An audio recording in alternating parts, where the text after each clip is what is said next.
kuliah online. Topik kali ini adalah model matematika sistem fisik. Pada video kali ini, kita akan menguraikan secara tuntas bagaimana cara mendapatkan fungsi alih atau fungsi transfer dari sebuah rangkaian elektronik, yaitu rangkaian penguat operasional amplifier inverting atau op-amp inverting. Sangat mudah dan simple, yakin Anda pasti bisa. Silakan simak dan ikuti video ini sampai selesai dan ikuti langkah demi langkah hingga tuntas. Baik, kita mulai. Fungsi alih rangkaian op-amp inverting. Pasti bisa. Penjelasannya begini. Jadi ini ada sebuah IC, yaitu dengan bentuknya seperti ini, bagaikan seperti benda hitam yang ada kaki-kakinya ini yang sering disebut dengan pin daripada IC. Kemudian ada semacam lubang ini di ujungnya ini yang merupakan bagian dari tanda penanda dari sebuah IC. Kemudian di sini ada tulisan, ada LM324N, ada kode, ada logo di sini, ada tulisan. Ini menandakan bahwa ini kode daripada IC ini. L itu artinya linear, 4 artinya ada 4 gerbang dengan 3 kaki, kedua input. Oke, ini mereknya. Jadi kalau kita lihat, kakinya ada 1, 2, 3, 4, 5, 6, 7 kali 2 di sebelah sisi ini, berarti dia mempunyai kaki 14 buah. Dari 14 itu, ada 2 yang digunakan sebagai sumber tegangan, yaitu VCC plus dan ground. Kaki 1 biasanya dihitung dari titik yang memiliki tanda ini, sebelah kiri atau sebelah kanan. Nanti kita lihat simbolnya. Simbolnya adalah seperti ini. Jadi di kaki 1, perhatikan ini, cekokan ini, tanda cekung ini yang di sini menandakan bahwa di sebelah kiri itu kaki nomor 1, nomor 2, nomor 3, nomor 4, nomor 5, nomor 6, nomor 7. Perhatikan, nomor 8 langsung melompat ke sini. 8, 9, 10, 11, 12, 13, 14. Kita sudah sebutkan bahwa terdapat 4 gerbang, yaitu 1, 2, 3, 4. Kaki 1 itu adalah keluaran dari op-amp. Kaki 2 adalah yang posisi masukan negatif. Kaki 3 adalah posisi masukan positif. Kaki 4 adalah VCC. Kaki 5 dan 6 adalah masukannya. Itu 5 adalah plus, 6 adalah negatif. Keluarannya adalah menuju kaki 6 dengan output. Demikian juga pada sisi yang sebelah. Input 3, ya, IC nomor 3 ini, gerbang nomor 3 atau op-amp di nomor 3 ini, inputnya adalah 9 dan 10. Keluarannya adalah nomor 8. Sedangkan untuk FEE itu nomor 11. Nomor 12, input positif dari op-amp. 13 adalah input negatif dari op-amp. Keluarannya adalah kaki nomor diagram blok dari sebuah op-amp. Kita akan membahas cara kerja atau mencari fungsi alih dari rangkaian op-amp. Tentu kita akan mengambil sampel 1 ini. 1 yang di sini. Bisa di sebelah sini 1. Sebelah 1 bisa di sini, bisa di salah satu kita akan ambil. Nah, untuk dapat menganalisa ini, fungsi alih dari sebuah op-amp ini, maka kita ambil satu rangkaiannya, kita ambil salah satu ini.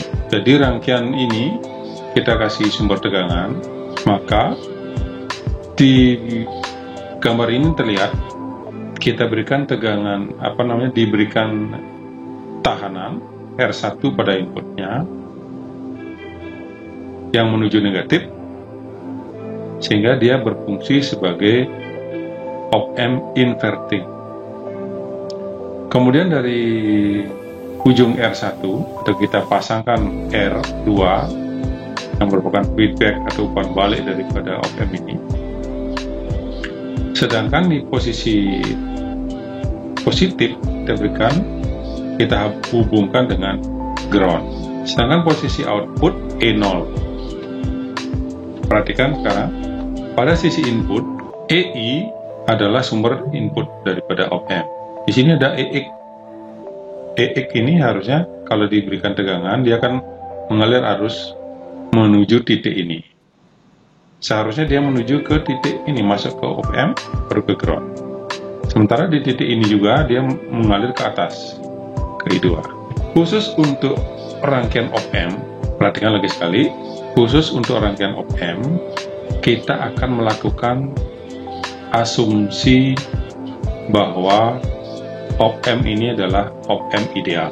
Bagaimana kita mengasumsikan itu? Kita lihat contohnya ini. Asumsikan bahwa op-amp adalah ideal. Syaratnya adalah set inputnya adalah tak hingga. Set inputnya tak hingga artinya di sini tahanan inputnya, impedansi inputnya itu tak berhingga. Sangat besar sekali. Apa artinya sangat besar sekali? Sehingga arus yang mengalir dari tegangan input ini menuju R1 menuju titik ini tidak lagi menuju ke sini, dia langsung ke I2. Dengan kata lain, karena set inputnya adalah tak hingga, maka I0 ini tidak ada. I0 menjadi 0, sehingga EX itu mendekati 0, itu sebagai virtual ground. Oke ya. Jadi bila op-amp ini ideal, maka seolah-olah tidak ada arus yang mengalir menuju op-amp. Artinya I0 ini menjadi 0. Apa yang terjadi kalau seperti ini? Maka arus yang mengalir daripada R1 akan langsung menuju ke R2. Sehingga I1 sama dengan I2. Kan ya? I1 sama dengan I2. Sehingga kalau kita analisa, maka dengan perbandingan tegangan E1, tegangan E1T dikurangi tegangan EX ini terhadap ground ya. Artinya selisih tegangan E1 dikurangi tegangan sini dibagi R itu sama dengan tegangan EX ini dikurangi tegangan E0 di sini dibagi R2. Sehingga kalau kita lakukan transformasi Laplace, maka EX sama dengan 0, maka kita masukkan nilai EX itu 0, sehingga didapat EIT per R1 sama dengan minus E0T per R2. Bila dilaplaskan, maka E0T dengan mengatur suku-sukunya, maka E0T sama dengan E minus R2 per R1ET.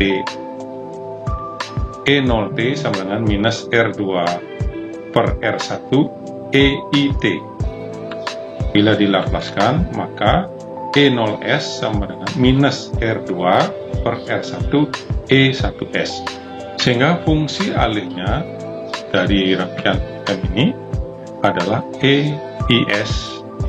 Kotak di dalamnya ini ada GS, ini disebut dengan GS, sama dengan E0. Karena di dalam GS ini ada fungsi alih yang besarnya adalah minus R2 per R1. Baik, kita lanjutkan ke contoh nomor 2. Contoh 2, sebuah rangkaian op-amp di mana dipasangkan R1 pada inputnya, kemudian dipasangkan tahanan feedback sebesar R2 yang diparalel dengan C. E1, EI, EX, E0. EI adalah tegangan input, E0 tegangan output. Tentukan fungsi alih dari op-amp tersebut. Caranya adalah kita asumsikan bahwa op-amp adalah ideal. Tentunya set input, impedansi input ini tak berhingga, sehingga tidak ada arus yang menuju atau masuk ke dalam OM, sehingga arus yang diberikan oleh EI ke R itu I1 akan mengalir langsung menuju titik ini, yang terbagi akan menuju ke I3 dan I2, sehingga I1 sama dengan I2 ditambah I3, kita sebut dengan persamaan 1. Sekarang kita lihat I1 sama dengan perbandingan tegangan ya, EIT dikurangi EXT dibagi R1, karena EX itu 0, karena OM ini ideal, maka kita masukkan nilainya 0, maka I1 sama dengan mendekati EIT per R1, kita sebut dengan persamaan 2. Sekarang untuk I2 di mana? Di C. IC I2 sama dengan C yang di sini DEX. Kenapa EX? EX dikurangi E0 DEX min E0T per dt. Kenapa? Karena tegangan di sini, selisih tegangan antara ini E0 dengan EX per dt. Karena EX ini 0, maka kita masukkan nilainya 0, didapatlah C min DE0T per dt. Kita sebut persamaan 3. Bagaimana dengan I3? I3 adalah arus yang menuju R2. Perhatikan, arus yang menuju R2 ini adalah EXT yang di sini dikurangi E0T dibagi R2. Perhatikan, EX-nya itu adalah 0, maka didapat I3 sama dengan minus E0T per R2. Oke? Nah, selanjutnya kita akan melakukan transformasi Laplace. Tapi sebelum itu kita substitusikan dulu persamaan 2, 3, 4 ke persamaan 1. Ya, I1 sama dengan I2 ditambah I3. Maka I1-nya masukkan adalah ini, EIT per R1 sama dengan I2 C minus DE0T per dt ditambah minus E0T per R2. Setelah masuk ke persamaan 1, maka kita atur sekarang sedemikian rupa sehingga lebih mudah kita melihatnya. EIT per R1 sama dengan minus C DE0T per dt dikurangi E0T per R2. Bagaimana berikutnya? Berikutnya adalah kita lakukan transformasi Laplace. Caranya dengan mengganti semua yang mengandung unsur T dengan S. Yang huruf kecil diganti dengan huruf besar, T diganti dengan S, sehingga EIS dibagi R1 sama dengan, perhatikan, untuk diferensial Laplace-nya adalah S kali C E0S dikurangi E0S per R2.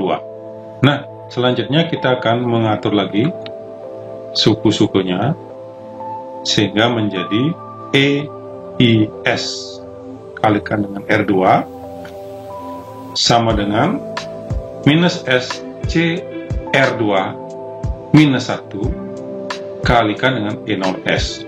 R2-nya jadi hilang karena dikalikan. Jadi persamaan ini dikalikan dengan R2, maka R2 ini akan hilang sehingga dia ke sini. Di sini ada tambahan R2. Nah, kemudian kita lihat sekarang, kita keluar EIS kali R2 per R1 sama dengan minus S C R2 E0S dikurangi E0S, sehingga kita akan dapatkan E0 per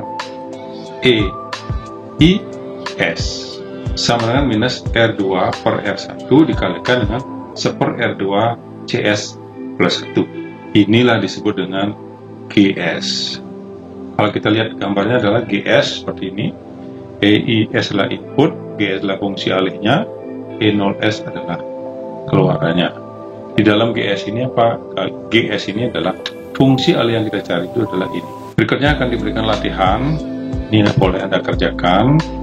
Ada 2 soal yang harus dikerjakan lengkap dengan nilainya. Anda bisa turunkan persamaannya, kemudian masukkan nilai-nilainya. Dan kali ini kita sudah menurunkan persamaannya. Persamaannya adalah ini.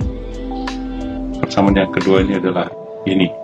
Silakan Anda lanjutkan, dilakukan, cocokkan dengan jawabannya apakah sama. Kalau sama berarti sudah benar. Masukkan nilai-nilainya dan tentukan fungsi alihnya. Sekian dari saya. Bila video ini bermanfaat, silakan tekan tombol subscribe, like, share, serta tombol lonceng agar mendapat notifikasi serta tidak ketinggalan video-video terbaru berikutnya. Salam, sampai jumpa lagi pada video yang lebih menarik.